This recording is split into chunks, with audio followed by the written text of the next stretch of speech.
All right, welcome into our simulcast podcast of the Powers on Sports podcast in Florida Football Insiders. We are so welcomed and so happy to have the Gators play-by-play voice, Sean Kelley, in year 2 with the Gators. Also, Sean is does a lot of work for ESPN as well throughout the year. So, we're got an exciting year 2 Billy Napier up in Gainesville. A lot of changes on the roster, new quarterback and such. So, want to welcome Sean to the podcast. Appreciate you being with us, Sean. Hi, Jason. Great to be here as always, and greetings from the swamp. I'm in my home broadcast booth for the first time this year as we speak. The Gators are having their first full contact scrimmage of summer. Everybody calls it fall camp. It's the heat index is like 105. Let's call it summer camp, shall we? Yes, no doubt about it. No doubt. All right, before we get to the Gators, I want to talk to you about a couple things you did over the summer. Saw you on the airwave. You did some summer league out in Las Vegas. You done some baseball, some MLB baseball for ESPN. Talk to me about Summer League. Is all the hype about Mr. Wembanyama? You were out there during that period of time. Give us a little sense of the hype about Wembanyama. Oh, the hype's real. I mean, it's as crazy as I've ever seen the Summer League festivities in Las Vegas, and I think in a lot of ways it's justified. We're talking about a very, very talented individual with freakish size, and the combination that we see now and again, but maybe not this complete this early in a young man's career. And he's proved himself not just in European play, Jason, but look, they also played some exhibition games against G League talent, and he fared just fine. So surely enough, he's in a great organization to develop too with the San Antonio Spurs. And you could see it kind of how it played out. The first game, right, uncomfortable, trying to find his way. And then sure enough, he progressed pretty quickly through his next couple of nights on the floor. And again, he's playing with guys right now that he probably won't play with when he's with the big club. And they've only been together for like 8 days, that kind of thing. So you can see what this will be. You can see where some of his growing pains will come from along the way. But he, I think, is still believed to be a generational talent based on, the body of work and the glimpses that he showed in Las Vegas. I think the Spurs are just happy that he got a little taste and got out of there unscathed. Nobody got hurt, right? And they'll get him into camp, and Greg Popovich will begin to bring him along. So I want to think he's a generational talent. It's too early to say at this point, but all signs are pointing to that. But probably very cool for you to be out there with that much hype around a guy who's, coming into the league. It was. I mean, I didn't have any of his games, but I was there, and the ripple effect that it had upon all of the other games. The attendance alone, and Summer League's unique in that it's 2 buildings that are connected. One is the Thomas and Mack Arena where UNLV plays its games. The other side is kind of their smaller gym, the Cox Pavilion, and so fans they basically pay a day rate. So you lay down your bucks and you get a ticket, and that means you can stay all day, which could be 4 games, and you can go back and forth. So it really has kind of become the center of the basketball universe for that, 11, 12 days every summer. And so with the Wembanyama factor, with the growth of the event, NBA did NBA Con for the first time in Las Vegas while they were out there. And it's become a thing. It really has. Even just in the 4 years that I've been working out there, it's different now than it was the first year that I did it. It's the hardest week of my year, frankly. I mean, if I'm being honest about the preparation, the schedule, all of that, it's a week that I dread and look forward to all at the same time. So, I know that's a total contradiction, but that's exactly what Summer League is for me now each summer out in Las Vegas. I like the fact that we've had guys come around off the big club to watch the potential new talent. Right. Those guys are getting together. They're kind of making a working vacation out of it. Right. So there's plenty of people to talk to. Most all the front office people are around. On baseball winter meetings, that if you were looking to get a job in baseball, you went to the baseball winter meetings because that's where the job fair was, or you might bump into a GM, that kind of a thing. That's where this is headed to. So it's like, think baseball winter meetings and NFL owners meetings and Pro Bowl and All-Star Weekend kind of all rolled into one. That's kind of what it's become. Big job fair. Yeah, job fair, but just a networking opportunity. Right. And it's excuse me, I beg your pardon. All these people in the league, right? But everybody's doing this all season long. Yeah. It's hard to be in one place. It's All-Star Weekend, and most people during All-Star Weekend, Jason, they're going on some kind of vacation. Many go to All-Star Weekend, wherever city that is, but a lot of guys just try to get a break in the middle of the season. This is truly the one time where you'll find just about everybody in the NBA in one spot. So that's pretty cool. Cool. All right, the other big thing you had this summer, at the beginning of the summer, you were part of the Gators broadcast at the College World Series. First time. Didn't turn out the way you wanted. I know, obviously, with LSU winning the title, but cool experience for you to go to the College World Series? No doubt, especially my first year at Florida. It was my second time going there. I went in 2005 when I was with Tulane University, and that was a bit of a short stay. And it was at the old park. I got to do games at Rosenblatt, which I'm really grateful that I did get to work in that venue. It was a bucket list item at the time. It's still a bucket list item and should be for really any baseball fan. But, you go in there this year, I thought, Jason, it was one of the best fields we've seen in a long, long time. I'm talking about all 8 teams that were there. I thought all 8 teams were just dynamite. And sure enough, when you have that, we got great games. Yeah. Great games all the way through the College World Series. Were the last 2 games weird?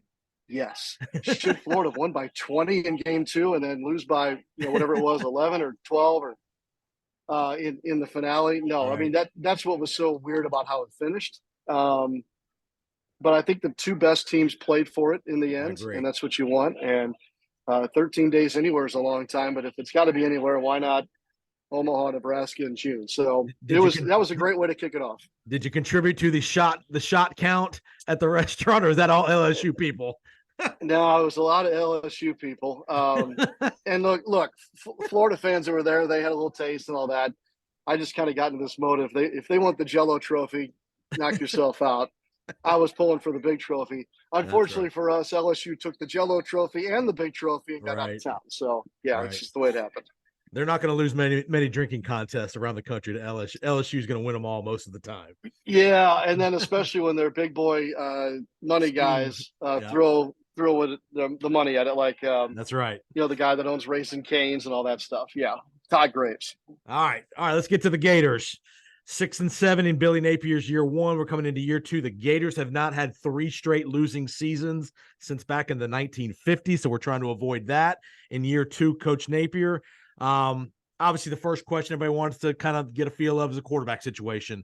Obviously, you're watching a scrimmage right now, so you're going to probably have a better feel here in a few days of what the final decision is. But how do you think, just that position in general, how do you think that is going to unfold for the Gators? Yeah, Coach Napier is not named a starter yet. He might do so later today as we're visiting here on a Thursday. Right. I think that he had said something about by the end of this week he wanted to name him a starter. Yep. Obviously, he retains the right to wait till next week if he wants to. Right. But Jason, I think all signs are pointing toward Graham Mertz being the lead guy coming out of this thing, and he's the transfer from Wisconsin, and I didn't have a real good read on him during spring football. I didn't know really what to think. I'm just being honest. Yep. But man, he had a great camp so far, and you can see the 32 start experience. Right. Whether it's how he runs the huddle, what his meeting room is like, what the team feels like around him when he's on the field. I think he's thrown very well, more so than he did in the spring. He can make all the throws, and I had a question mark about that as he drops a pass inside the 5-yard line to one of his tight ends here as we speak. So I think he's the guy. Obviously you're going to miss the explosive plays that we got from Anthony Richardson a year ago. But I think if Mertz is the guy, this is a more consistent quarterback for the Gators. Be a distributor, ball distributor. Be a distributor. Yeah, he'll throw for better than 53%. He'll manage the game. And he'll beat you too. I mean, sometimes we get that label of, well, he's a good game manager. Right. That's kind of like saying bless your heart, for God's sakes. I mean, come on. So I think in this sense, this is a positive as far as his managing of the game and whatnot. And he's got guys around him. Obviously, he's got the talented running backs in Montreal Johnson and Trevor Etienne, and they're at the transfer from Tulane and Can Carroll. We'll see how the offensive line is. I think that's a question mark. Those 5 guys last year were so good. But Kingsley Aguakin is back at center. I think he anchors that situation. Austin Barber now protects the quarterback's blind side at left tackle. And we'll go from there. We'll see how this plays out. There's a couple of transfers involved, but that's something to watch early around the quarterback situation. I didn't leave you with any backups, but Jack Miller is obviously in that conversation. And a young man named Max Brown also is in that conversation. A Tulsa kid who really has got great feet and a rocket arm, just a little more raw than, say, Mertz or Miller is. That's your quarterback room.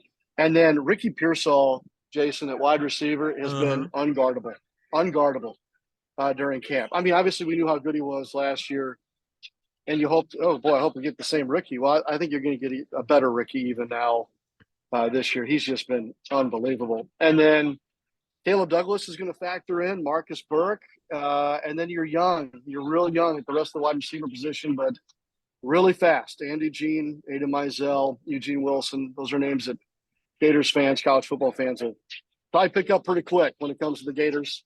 And then I'm just running through the whole team now. No, that's been the question with the Gators the last 4 or 5 years. Do they have the electric guy on the outside? I know Pearsall's good, but are there other guys that can step up and be that electric kind of dynamic wide receiver skill player?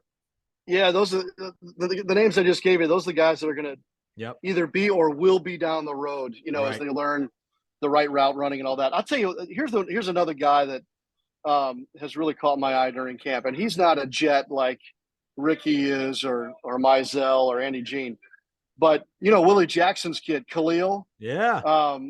Khalil's had a really big jump here from what I saw from him last year. Again, not the fastest guy in that group, but a really good route runner and catches everything. Just like his dad. His dad was just like that. Just the same deal. Right. His dad's a little taller than Khalil is, but he's a guy that's made a big jump going into the season. I think, he may not be a starter, but he's going to be in this rotation. For sure.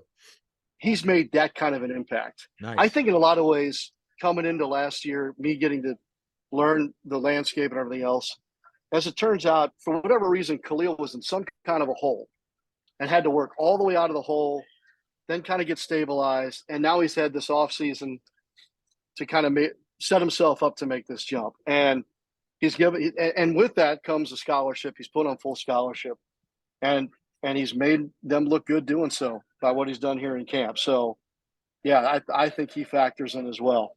How close is Coach Napier, do you think, to the roster construction the way he wants? Obviously, it's year 2 of recruiting, transfer portal. How close do you think he's to where he really thinks this roster can be? Another year. Okay. Another year. And then, so I say another year, but then let's give that last chunk of the roster the year to develop in his system. Right. So this time next year, they're better, and we're probably looking at just about everybody being a Billy Napier guy, whether it's portal or the recruiting classes of 23, 24. Right. And then we have to let that group kind of have a year in the system. Yep. And then I think we can say, okay, where do we feel like Billy Napier's program is? Right. Now, you and I both know patience is not a virtue here with our fan base. And I get it, and I'm okay with it. But sometimes we got to be patient a little bit. Remember what Napier walked into. I think you're going to see a dramatic difference just even this year. Yeah. I mean, in a lot of ways, you better do a little homework and have a scorecard, as they say in baseball, to know a lot of these new guys. Yeah. The roster's turned over in a big way. So 93% of the roster was here in January, which is great because if you're going to turn over a bunch of guys, you want them to be together at least a little bit. In this case, 8 months in the off-season program. Mm-hmm. But I want to say we're talking about 40. I'm going to be off by 1 or 2 here. 49 newcomers. Wow. Out of a total of 118. Right. The 118. Keep in mind the 118 includes walk-ons too. Sure. Yeah, there'll be names you recognize, but there's a lot of guys that are going to be impact players that are new to the Gators. But the good news is this. Most everybody in that group brings a significant amount of experience. Like I mentioned, Graham Mertz brings 32 starts here to Florida. Taraja Mitchell, who's going to be a big part of the linebacking group, he was a captain at Ohio State. R.J. Moten, who's going to be in the secondary, a leader at Michigan, and fresh start for him. Kind of the last thing he wants to do before hopefully making the jump to the league. So when you combine the total Division I snaps in this transfer class, it totals 10,000 plus. So that's significant. Sure. So you're bringing in experience and guys who fit your mold, all those things. So the defense was historically awful last year. This defense is much improved. New coordinator. Yep. New coordinator, Austin Armstrong. Yep. Whose energy is contagious. The guys love him. What's the scheme? What is it? Is it a blitzing scheme? 4-3, 3-4? It's aggressive, but you can't even call it a 3-4, 4-3, or monster. It changes a lot. Like, Jason, sometimes there'll be one linebacker. Yep. Sometimes they'll have a traditional two middle, and you'll see Will, Sam, and Mike on the field at the same time. I just know this. It's big up front. Bigger than it has been here in the last several years. Okay. Really big up front. So the offensive line is too. Offensive line will probably end up being the second biggest in the SEC. So you'll notice right away Florida's defense is big up front and quick off the edge. Justice Boone, Princely Umami Ellen, principal guys off the edge right now. And then young but more skilled in the secondary.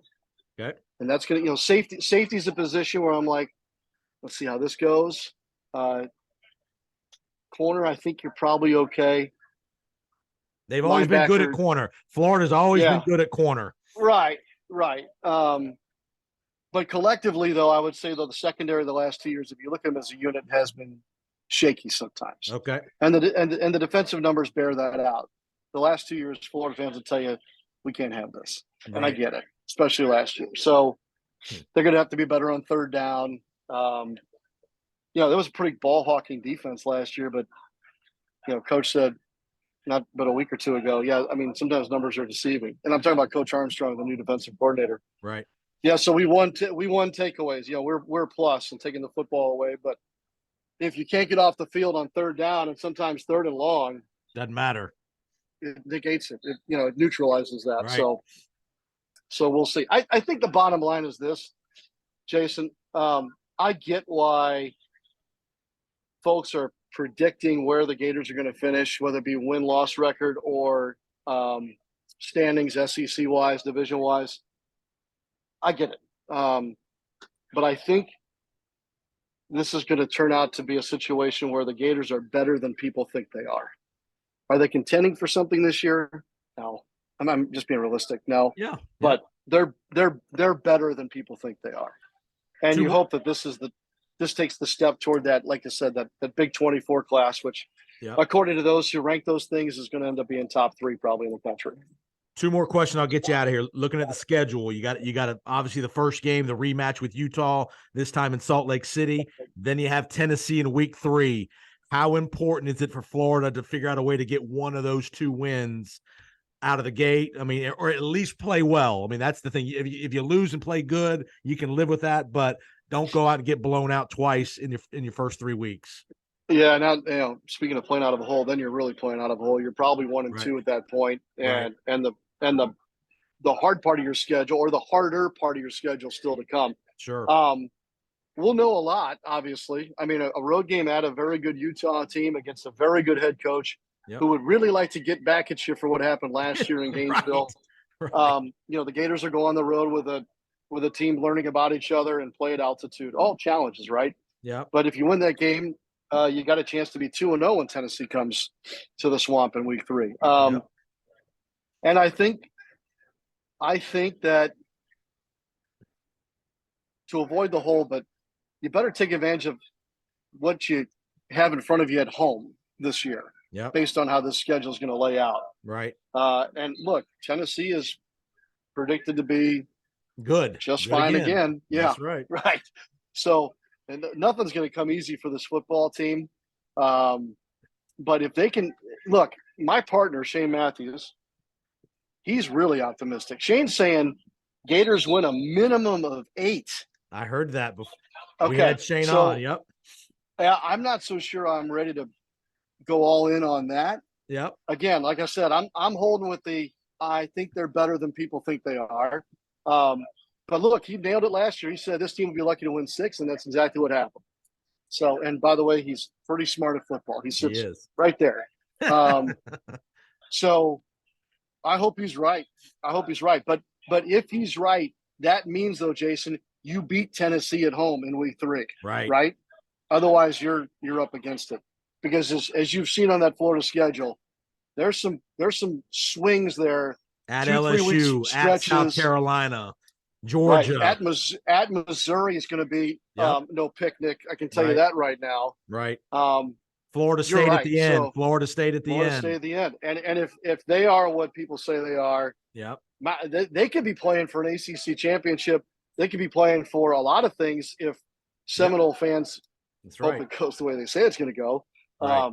I have different feelings about that, but that's okay. Didn't take me long to get bathed. No, in it did not. Blue, That's a good one. That's a good shot.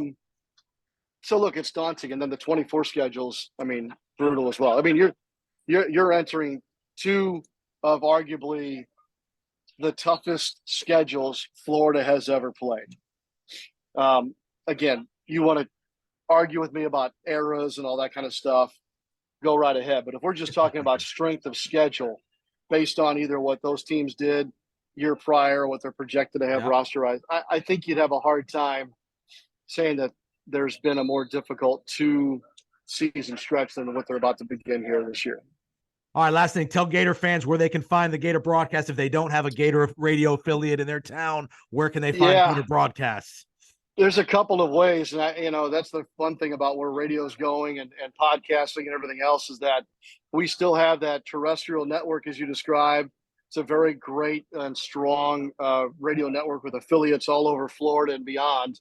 But now, it's available on the Florida Gators app quite easily, as a matter of fact. Varsity app through, I think that's a Learfield product. Right. It's a cool thing in that, like, when I'm not working, I can bounce around and I can catch games all over the country. So it's as easy to put it on your phone and stream that in your car or at the house on the Bluetooth in the house now. So, everybody talks about how radio is an old and tired medium. I think it's actually getting new legs here with the ability for folks to kind of have it anywhere at any point. The only other thing is sometimes there's that delay or it's off the TV screen. So, you can pause this, pause that, and try and match them up. But at the end of the day, you have the radio end of it over the air, and then and I'm glad you mentioned it. You have the ability to listen online now or through a streaming device. So thanks for bringing that up. And as always, thanks for having me. You got it, man. We really appreciate the time. Enjoy the year up in the broadcast booth. You and Shane Matthews do a great job on the call. You can find Sean on Twitter or X or whatever the heck we're calling it these days at Sean Kelley, Kelley live. At Sean Kelley live on Twitter. He put some great stuff up. Keep up the great work with ESPN. We'll see you down the road, and have a great football season with the Gators. All right. Thanks, Jason. We'll talk to you as we get closer to the ball games. Appreciate it. Have a great season. Take care. Take care. Bye-bye.